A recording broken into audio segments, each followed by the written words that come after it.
মানুষকে এই ধরনের অপমান দিতে চায়, ওরা ভারতীয় বয়ান দিচ্ছে আমাদেরকে।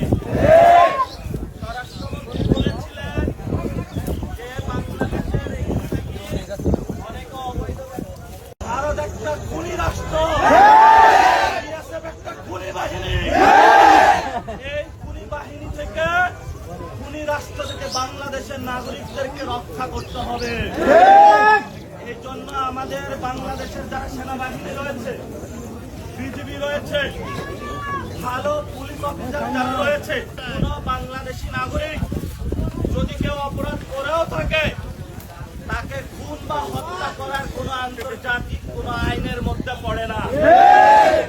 গ্রেপ্তার করা হবে, পুলিশে দেওয়া হবে, থানায় যাবে, বিচারালয়ে যাবে, সে কি অপরাধী নাকি নিরপরাধী তারপরে হলে তার বিচার হবে। আপনি বিচার ছাড়াই যখন বাংলাদেশিদেরকে ধরে ধরে হত্যা করেন, তাহলে সার্বভৌমত্ব বলে আছে কিছু, এটা বাংলাদেশের মানুষ আর আপনাদের টাকা গুলি এখন আর বিশ্বাস করে না। এই জন্য আমরা বলবো, আমরা যারা বাংলাদেশের মানুষ আছি, রক্ত দিয়ে হলেও বাংলাদেশের সীমান্ত রক্ষা করবো। ৭১ আমরা যুদ্ধ করেছিলাম, বাংলাদেশ স্বাধীন করেছিলাম, ৯০ আন্দোলন করেছিলাম, ২৪ আন্দোলন করেছিলাম, একটাই উদ্দেশ্য বাংলাদেশকে রক্ষা করার জন্য। সীমান্ত আপনারা যারা আছেন, আমাদের কোন দল নাই এখানে, কে এনসিপি, কে বিএনপি, কে জামাত, এটা দেখার প্রয়োজন নাই। আমাদের একটাই দল, সেটা হলো আমরা সবাই মিলে দল মত নির্বিশেষে বাংলাদেশের সীমান্তকে রক্ষা করতে হবে। জি, আসসালামু আলাইকুম। আমরা এই যে একটা নদী পাইলাম, বাংলাদেশের নদীগুলো শুকিয়ে যাচ্ছে। আপনারা বাংলাদেশের যে যেখানে নদীর পাশে থাকেন না কেন, বাংলাদেশের নদীগুলো রক্ষা করতে হবে। যদি নদীগুলো আমরা রক্ষা করতে না পারি, তাহলে বাংলাদেশের কোনো অস্তিত্ব থাকবে না।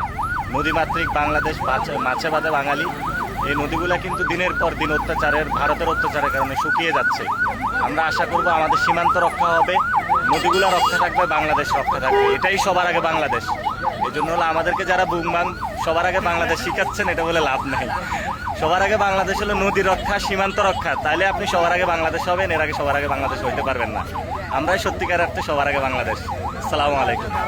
কিন্তু আগামী লোকাল গভর্নমেন্টে শহীদ জিয়ার সন্তান তারেক রহমানকে হুঁশিয়ার করে দিচ্ছে, যদি ব্যালটের উপরে কোনো হাত বসে না হয়, সেই হাত আমরা বেগে চুরমার করে দিব। এই তো কয়েকদিন আগে আমাদের সামনে আমাদের প্রিয় ভাই আবু সাইদ মুগ্ধ অকাতরে প্রাণ দিয়ে গিয়ে আমাদেরকে শিখিয়ে গিয়েছেন, আল্লাহর জমিনে আমি রক্ত দিয়ে যাচ্ছি, এই জমিন তোমাদের কাছে আমানত রেখে যাচ্ছি, এই জমিন তোমাদের রক্ষা করতে হবে। প্রিয় ভাইরা, আমরা এই আজকের যে সংগ্রাম, আজকের যে সমাবেশ, এটাতে কোনো চাঁদাবাজির টাকার জন্য আসি নাই, কোন সন্ত্রাস করার জন্য আসি নাই, কোন দখলবাজি করার জন্য আসি নাই। আমরা আল্লাহ, তার রাসূল সাল্লাল্লাহু আলাইহি ওয়াসাল্লাম এবং ৪৭-এ যারা শহীদ হয়েছিলেন, ৭১-এ যারা শহীদ হয়েছিলেন, ২৪-এ যারা শহীদ হয়েছিলেন, তাদের আকাঙ্ক্ষা বাস্তবায়ন করার জন্য এসেছি। তাদের আকাঙ্ক্ষা ছিল বাংলাদেশে সংস্কার বাস্তবায়ন হবে, একজন প্রধানমন্ত্রী দীর্ঘদিন ক্ষমতার মসনদে থেকে ফ্যাসিবাদী হওয়ার যে তার খায়েশ, সেটা বাংলার জনগণ রুখে দিয়ে নতুন বাংলাদেশ গঠন করবে। অসংখ্য ভাইয়ের এখনো পায়ে গুলির বুলেট লেগে রয়েছে, কারো হাত নাই, অনেক মা সন্তান হারিয়েছে, অনেক বাবা সন্তান হারিয়েছে। রাজশাহীর অলি গলিতে, মাঠে প্রান্তরে শহীদের রক্ত এখনো সাক্ষী দিচ্ছে, বাংলার মানুষকে নির্যাতন করা হয়েছে। এই ইলেকশনে আমাদেরকে ভোট চুরি করা হয়েছে, আমরা বাংলাদেশের স্বার্থের জন্য চুপ থেকেছি। কিন্তু আগামী লোকাল গভর্নমেন্টে শহীদ জিয়ার সন্তান তারেক রহমানকে হুঁশিয়ার করে দিচ্ছে, যদি ব্যালটের উপরে কোনো হাত বসে নয়, সেই হাত আমরা বেগে চুরমার করে দেব। আমরা ধৈর্য ধারণ করছি, ধৈর্যের বাঁধ বাঁধবেন না। একটা ভণ্ড প্রতারক মুনাফিক মানুষের কাছে প্রতিশ্রুতি দিয়েছে সংস্কার বাস্তবায়ন করবে, এখন সে মুনাফিকি চরিত্র ধারণ করে জনগণের সাথে গাদ্দারি করছে। আমরা অতীতে অনেক গাদ্দারদেরকে শাস্তি দিয়েছি।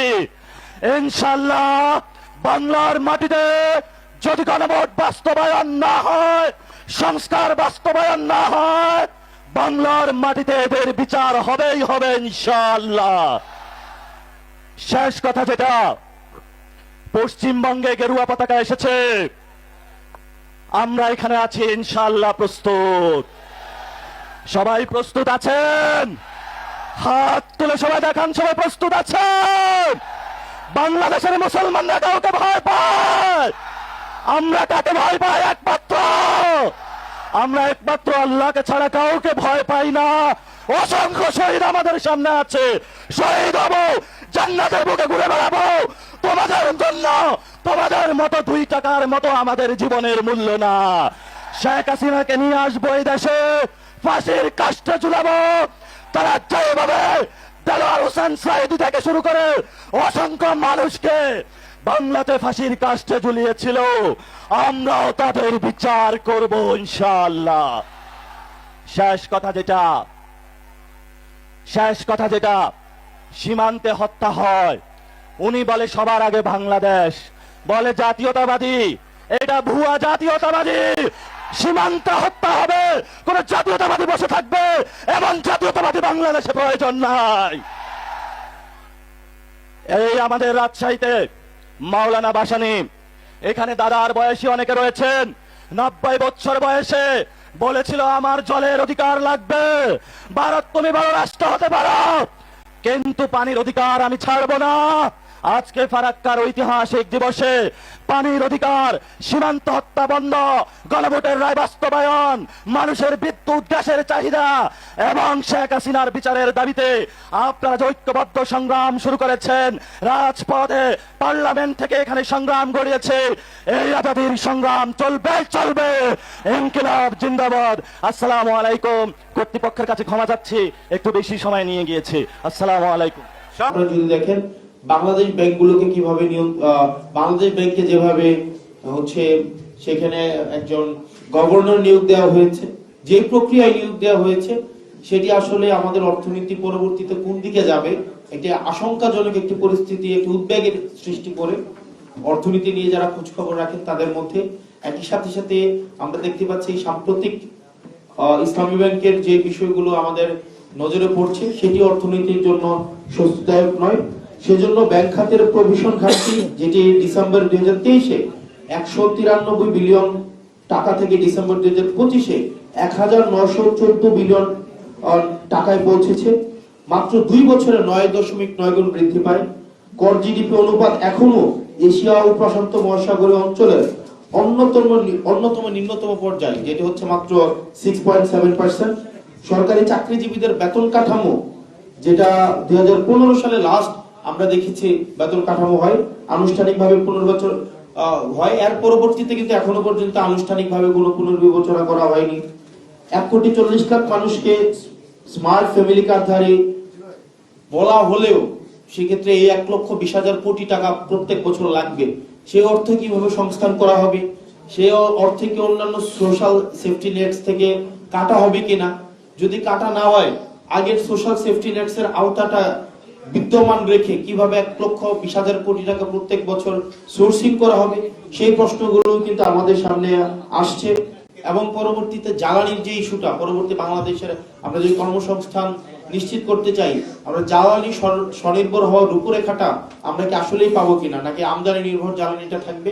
কর্মসংস্থান পরবর্তী বাজেটে কি ধরনের কর্মসংস্থানে কি ধরনের বিনিয়োগ রয়েছে, শিক্ষাতে কি ধরনের বিনিয়োগ রয়েছে, স্বাস্থ্য খাতকে কতটা প্রায়োরিটি দেওয়া হয়েছে, নাকি আবারও স্বাস্থ্য খাতকে এমন একটা জায়গায় নিয়ে যাওয়া হবে যেখানে আবার স্বাস্থ্য খাতের সাথে সংশ্লিষ্টদেরকে বিদেশে যেতে এই প্রণোদনা যোগাবে, সেটি একটি বড় প্রশ্ন আমাদের সামনে থেকে যাচ্ছে।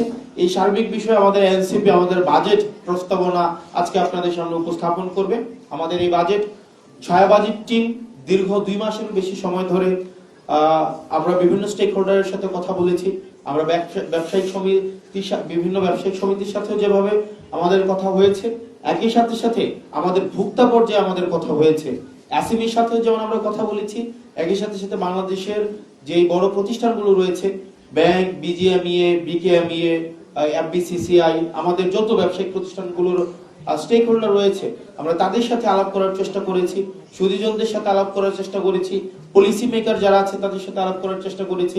প্রত্যেকটা স্টেক হোল্ডারের সাথে আলাপ আলোচনা করে, অর্থনীতিবিদদের সাথে আলোচনা করে, ব্যবসায়ীদের সাথে আলোচনা করে, ভোক্তা পর্যায়ের সাথে আলোচনা করে এবং সার্ভিস প্রোডিউসার এবং সার্ভিস কনজিউমার আমাদের এই 2 পর্যায়ের সাথে আলোচনা করে কেমন একটি বাজেট হওয়া উচিত সেই জায়গা থেকে আমাদের ছায়া বাজেটটি এখন আমাদের ছায়া বাজেট টিম থেকে উপস্থাপন করা হবে।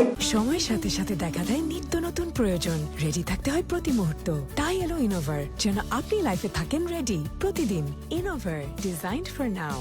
এবং পরবর্তীতে আপনাদের যদি কোনো প্রশ্ন থাকে সেক্ষেত্রে আমাদের ছায়াবাজির টিম সেটির উত্তর আপনাদেরকে দিবে এবং আমাদের এই টেবিলে দুই পাশে আপনারা দেখবেন স্ক্যান করে আপনারা বাজেটটি আপনারা জানতে পারবেন।